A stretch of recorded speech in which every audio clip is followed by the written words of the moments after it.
요한복음 전체의 주제는요, 20장 31절에서 한 문장으로 우리 한 구절로 선명하게 정리를 해주고 있습니다. 우리 함께 읽어볼까요?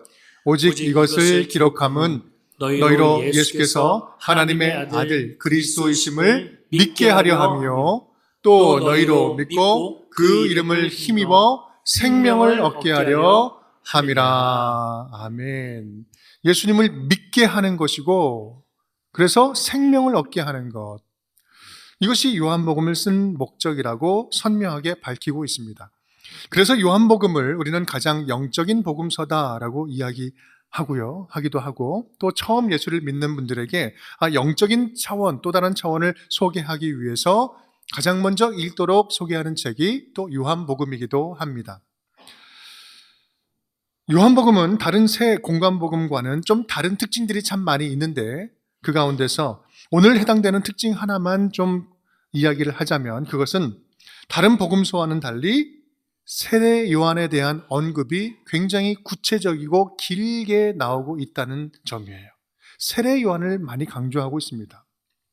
그렇다면 왜 그럴까? 왜 세례 요한을 강조하는 것일까요? 마태, 마가, 누가복음에서는 세례 요한을 예수님이 오시기 직전에 회개하라, 천국이 가까이 왔느니라 선포하면서 예수님의 공생애를 세례로 열어가는 그 역할을 하고 그 다음에 자연스럽게 사라집니다. 그런데 요한복음은 그렇지 않아요. 요한복음 1장과 3장에서 아주 비중 있게 등장을 합니다. 그리고 그 내용을 보면 구체적이고 뚜렷하게 예수님이 하셨던 사역과 중첩되어 겹치는 시기, 그 겹치는 기간이 강조되고 있어요. 학자들은 그렇게 예수님과 겹치는 기간을 한 2년 정도로 보는데요. 그렇다면 사도 요한은 이 요한복음을 쓰면서 왜 세례 요한에 대해서 그렇게 길게 중요하게 여기면서 다루고 있는 것일까? 그것은요, 예수 그리스도의 메시아 되심, 예수님이 하나님의 아들로서 이 땅에 내려와 구약의 언약을 성취하시고 이 땅에서 실제로 사역을 시작하셨다. 하나님이 이 땅에 내려와서 실제로 이곳에서 사역했다라는 사실을 확실하게 증언하고 확인시켜 주기 위해서 세례 요한이 있는 거예요. 세례 요한의 눈으로 똑똑히 보고 세례 요한의 삶으로 확실히 증언해 주는 겁니다. 1장에서 세례 요한은 자기에게 주목하는 사람들에게 이렇게 외치죠. 나는 그리스도가 아니다. 그리고 나는 주의 길을 예비하라고 광야에서 외치는 자의 소리일 뿐이다. 또한 예수님이 자기에게 나아오심을 보면서 보라, 세상 죄를 지고 가는 하나님의 어린 양이로다 라고 해서 자기에게 쏠리는 시선을 예수님께 이렇게 돌리게 되죠. 그러고 나서 이제 3장에 나와서 또 말씀을 이야기를 하는데, 사실 우리는요, 오늘 본문 이 직전에서 예수님이 어떠한 분인지 아주 우리는 중요한 정보를 얻을 수 있었습니다. 바로 어저께 묵상 본문이죠. 요한복음에서 가장 대표되는 요절 말씀인데, 요한복음 3장 16절 함께 읽어볼까요? 하나님이 세상을 이처럼 사랑하사 독생자를 주셨으니 이는 그를 믿는 자마다 멸망하지 않고 영생을 얻게 하려 하심이라. 아멘. 이 요한복음 3장 16절 말씀은 성경 전체를 한 절로 요약하는 아주 핵심적인 말씀이 되는데, 왜 중요하느냐? 그것은 바로 이 말씀은 예수 그리스도는 누구신가? 그리고 우리는 예수님을 왜 믿어야 되는가? 우리는 예수를 믿으면 도대체 어떤 일이 일어난단 말인가? 우리 하나님은 우리를 예수 믿게 해서 무엇을 주시겠다는 것인가? 이 모든 질문에 대한 선명한 대답을 이 한 구절이 해주고 있으며, 또한 요한복음이 이것에 대해서 설명을 해주고 있다는 거예요. 태초부터 하나님이셨던 예수님, 그 예수님이 인간의 육신을 입고 이 땅에 내려오심으로 하나님 나라를 완성시키신 예수 그리스도, 그 예수님을 누구나 믿고 영접하기만 하면 우리는 하나님의 자녀가 되는 권세를 얻게 되었다. 그리고 이렇게 얻은 생명은 누구도 빼앗을 수 없다. 누구도 빼앗을 수 없는 영원한 생명이 예수 안에 있으니 예수 그리스도를 믿고 생명을 얻으십시오. 이것이 요한복음이 말씀하고 있는 거죠. 바로 그러한 예수 그리스도를 2000년 전에 그 당시 직접적으로 그 시간, 그 공간 속에서 함께 지내고 함께 만나고 함께 눈으로 보고 손으로도 만졌던 세례 요한이 모든 인류를 대표해서 역사적인 증인으로 등장하고 있는 것입니다. 요한복음에서 세례 요한을 강조한 이유가 바로 여기 있어요. 모든 인류의 역사를 대표해서 증인 삼고 있는 겁니다. 그런 면에서 세례 요한은요, 예수님을 구주로 모시고 살아가는 우리들에게 가장 확실한 증인이요, 또한 동시에 성도들의 근본적인 정체성이 무엇인지 알려주는 사람인 것입니다. 오늘은 그 세례 요한의 이야기 그 속으로 좀 더 가까이 들어가서 살펴보도록 하겠습니다. 예수님은 예루살렘에서 장소를 이동합니다. 니고데모와 함께 예루살렘에서 대화를 하던 예수님은 이제 유대 땅으로 가서 세례를 베풉니다. 22절 함께 읽어볼까요? 그 후에 예수께서 제자들과 유대 땅으로 가서 거기 함께 유하시며 세례를 베푸시더라. 아멘. 갈릴리에 아직 이르지 않은 것으로 그 중간 지점으로 보아서 예루살렘과 또 사마리아 사이에 있는 요단강 근처로 보여집니다. 그런데 그곳은요, 세례 요한이 세례하던 곳과 가까운 곳이었어요. 23절 말씀, 요한도 살렘 가까운 에논에서 세례를 베푸니 거기 물이 많음이라. 그러므로 사람들이 와서 세례를 받더라. 이 살렘 가까운 에논이라는 지역은 지금 어디인지 정확하게 우리가 알 수는 없지만 26절 말씀 보면 요단강 저편에 있는 이라고 하는 이 표현으로 미루어 보아서 아마도 예수님이 오신 이후로 강 건너편에 건너가서 사역했던 것 같습니다. 여기서 중요한 점은요, 앞서 말씀드린 바와 같이 세례 요한의 세례 사역과 예수님의 세례 사역이 같은 시기에 비슷한 장소에서 중첩되고 있다는 사실이 중요해요. 당시 그 근처에는요, 요한의 제자들도 많았고 예수님의 제자들도 많이 모여들도 있던 터라 많은 소문들이 퍼지기도 했고 또 여기저기 수많은 사람들이 오고 가면서 요한의 설교도 듣고 예수님의 설교도 함께 들었을 것입니다. 그런 상황에서 이제 한 유대인이 찾아와서 세례 요한의 제자와 변론을 하게 됩니다. 그 변론의 내용은 무엇이었을까요? 이런 내용은 아니었을까요? 세례 요한의 당신의 스승의 세례는 무엇을 위한 세례입니까? 왜 하는 겁니까? 그리고 그런 어떤 내용입니까? 그것이 회개를 위한 것이라면 좀 우리가 율법에 나와 있는 정결 예식 그것과 어떤 상관이 있는 것입니까? 그것이 효력이 있는 겁니까? 또한 보니까 여기서 멀지 않은 곳에 예수님이라는 분이 지금 세례를 베풀고 있는데 그 예수님의 세례와 요한의 세례는 뭐가 다릅니까? 둘 중에 누구의 세례가 진짜 효력이 있는 진짜 세례입니까? 이런 변론 아니었겠어요? 이렇게 혼란스러운 상황들, 질문이 오고 가는 그런 상황들인데 그 상황에 비해서 세례 요한은 별로 말이 없어요. 한 발로 뒤로 빼는 것 같습니다. 그러한 세례 요한의 모습이 제자들 보기에는 굉장히 불편했을 거예요.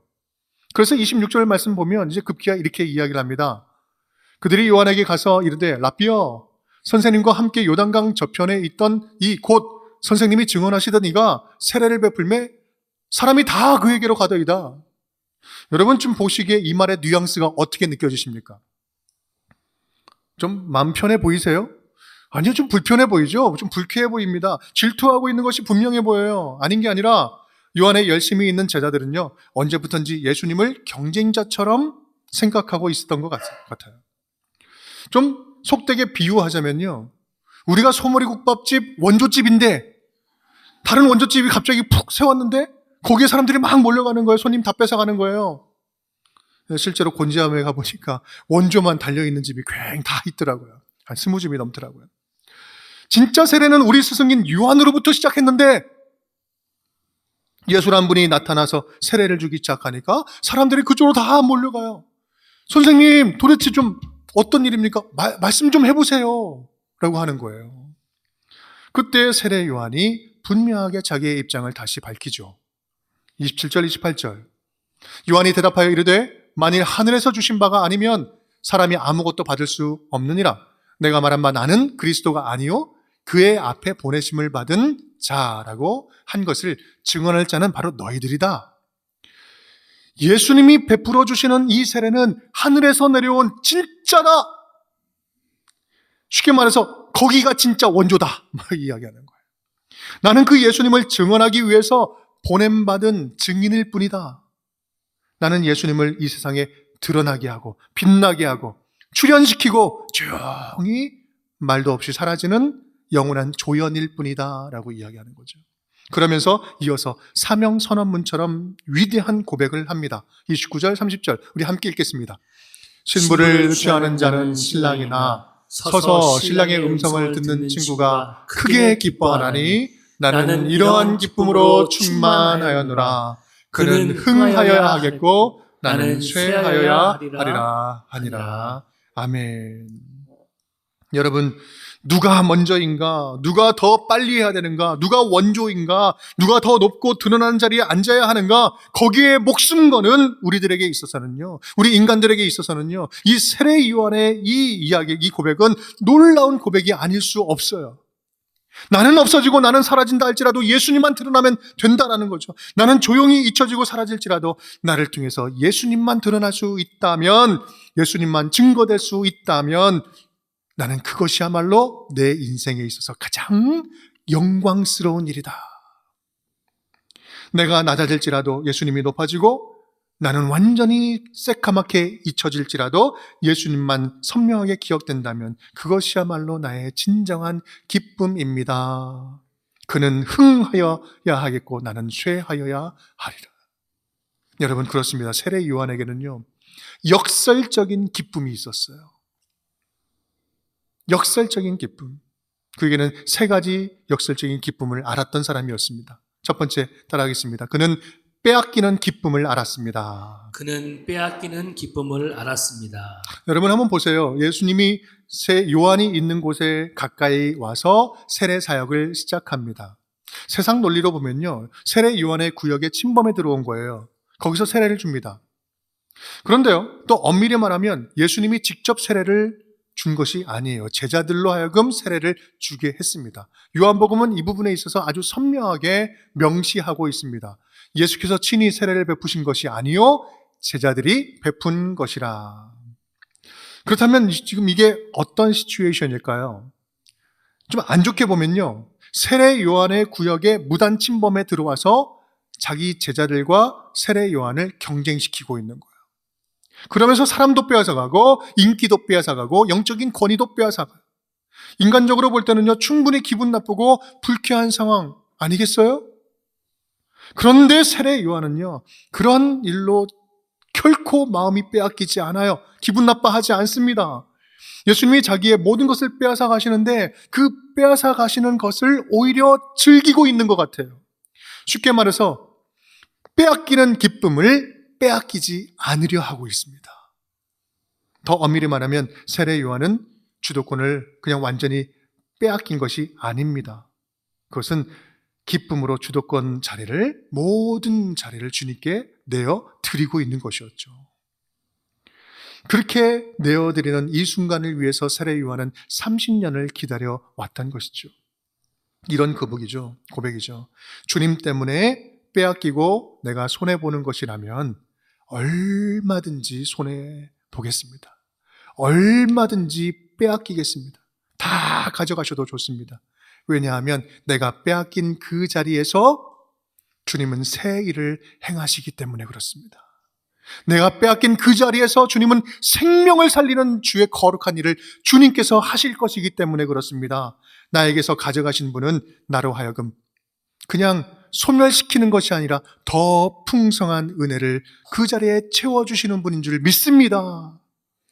나는 그래서 너무나 기쁩니다. 나는 그래서 그러한 기쁨으로 충만합니다.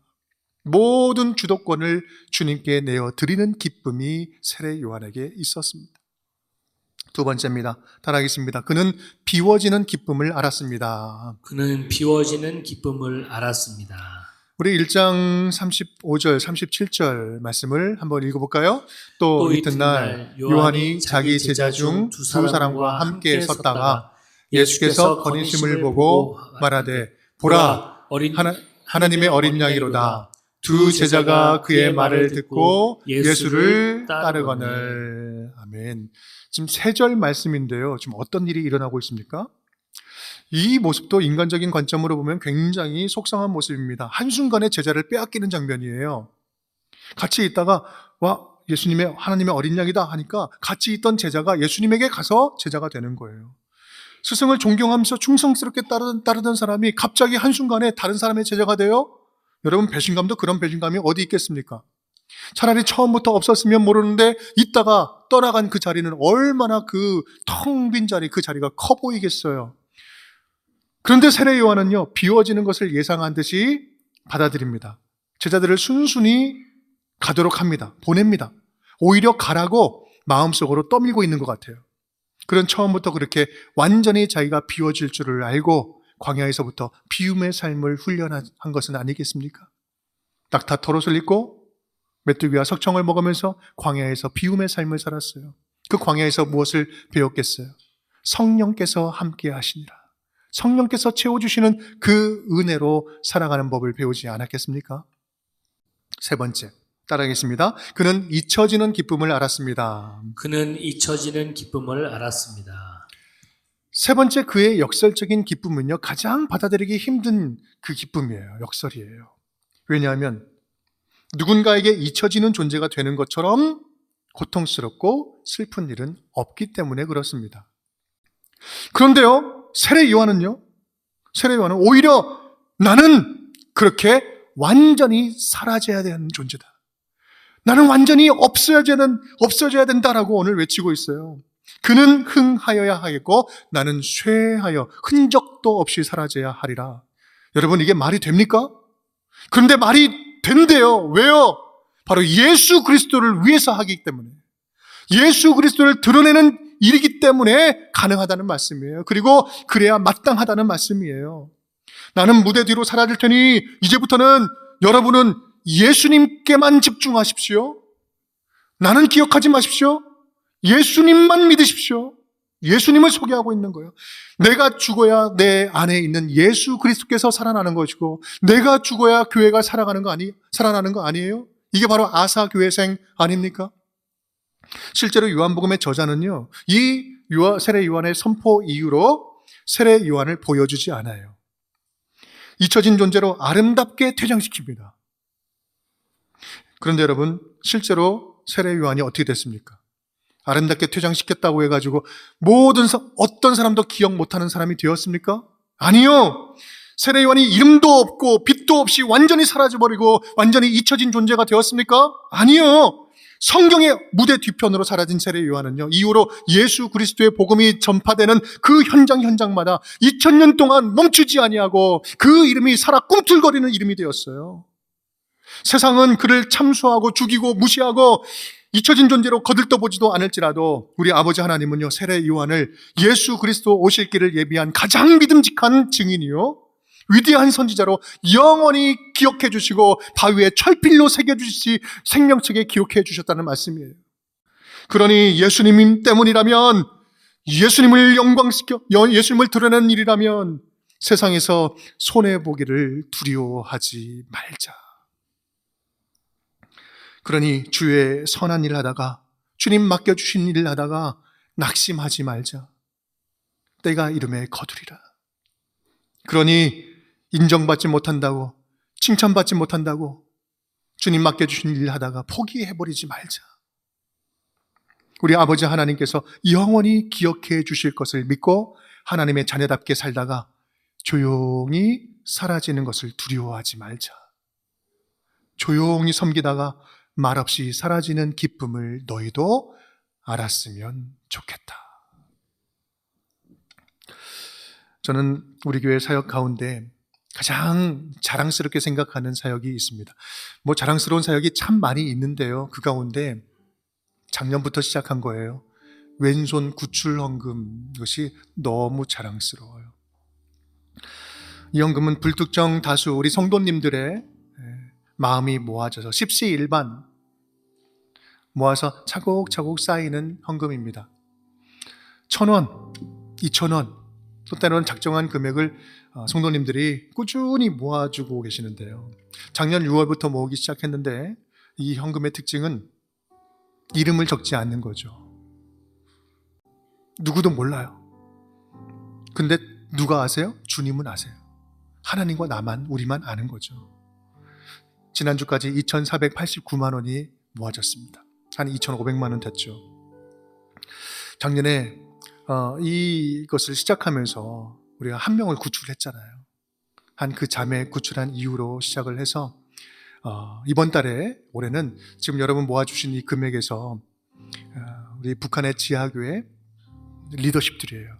근데 수용소로 끌려가가지고 죽기 일보 직전인데 이번에 기회가 생겨서 우리 구출할 수 있는 길이 열렸어요. 그래서 중국으로 빼내오는 그 일을 하게 되었습니다. 이번 달에 하고요. 다음 이제 3월 달에는 우리 두 분 모아진 금액을 더 잘 모아서 두 분 구출하는 그 사역을 하기로 지금 약정이 되어 있습니다. 여러분 1년 반 만에 우리 교회 성도님들 여러분 마음 모아주셔서 5명의 귀한 생명을 구출할 수 있게 되었습니다. 얼마나 감사한지요. 6월 달에는요, 동부가 그 동남아 탈북 루트에 제가 이제 방문을 해서 거기서 회심한 탈북민들 우리 세례를 주는 예식을 하고 돌아올 계획입니다. 같이 함께 가실 분들 또 함께 가시면 되겠어요. 여러분, 우리가 긴장 없이 살아가는 이 하루는요, 지금 누군가에게는 간절하게 내가 죽느냐 사느냐 그 경각간에서 간절하게 옷자락 붙잡고 그렇게 나오는 그 사람들이 애타는 하루예요. 오늘 구출 사역은요, 하나님이 지금도 그렇게 일하고 계시는 눈물겨운 사역입니다. 그런데 여러분, 우리가 하는 이 왼손 구출 사역의 본질이 뭔지 아세요? 그것은 우리의 이름이 가려지는 거예요. 누가 얼만큼 한다, 내가 한다, 이번에 한다, 여기서 한다, 이런 모든 의지를 다 주님께 맡기는 거예요. 우리는 가려지고 오직 주님만 드러나는 사역, 예수 그리스도의 사랑만 드러나는 거예요. 하나님의 구원의 손길만 느껴지게 하는 사역. 그래서 귀한 사역이잖아요. 작년에 탈북한 우리 자매님이 함께 만나서 너무 기쁨 가운데 감격적으로 만나서 우리 식사를 하는데 이 이야기를 하는 거예요. 나를 전혀 알지도 못하는 분들이 마음을 모아서 나를 이렇게 살려주신 것은, 이것은 내가 믿을 수가 없습니다. 믿어지지 않습니다. 어떻게 그런 일이 있을 수 있습니까? 이것은 하나님이 나를 사랑하신 증거로 보입니다. 정말 교회에 감사합니다. 그리고 이 하나님의 사랑 내가 결코 잊지 않겠습니다. 교회 생활 잘하겠습니다. 예수 잘 믿겠습니다. 그 이야기를 하시더라고요. 얼마나 감동이 되는지요. 여러분, 우리의 작은 섬김이 우리를 드러내는 것이 아니라 예수님만 느끼게 해줄 수 있다면, 예수님의 사랑만 전해줄 수 있다면 우리는 드러나지 않아도 완전한 섬김이 되는 거 아니겠습니까? 사랑하는 여러분, 오늘 말씀 제목은요, 잊혀져 가는 자의 기쁨입니다. 우리가 살면서 누군가에게 뺏기고 손해보고 잊혀지는 것, 여러분 사실 정말이지 달갑지 않습니다. 안 그랬으면 좋겠어요. 하지만 그 이유가 예수님 때문이라면, 하나님을 드러내고 주님의 사랑을 전해주는 그 일 때문이라면, 여러분 그렇게 사라지는 것 두려워하지 않았으면 좋겠습니다. 왜냐하면 그 자리에 하나님이 당신의 영광을 담아주실 것이기 때문입니다. 주님만 드러냅니다. 나는 사라지고 주님만 영광 올려드리길 원합니다. 우리 하나님께서는 그렇게 빼앗긴 자리에서 찾아와 우리를 더 위로해 주시고, 비워진 자리에 주님은 더 채워주시고, 잊혀지는 그 자리에 있는 우리에게 영원한 기억, 영원히 기억해 주라고 주님 약속해 주실 줄 믿습니다. 이렇게 세례 요한의 역설적인 기쁨을 함께 누리며 나아가는 우리 운종의 모든 식구들 될 수 있기를 주님의 이름으로 축복합니다.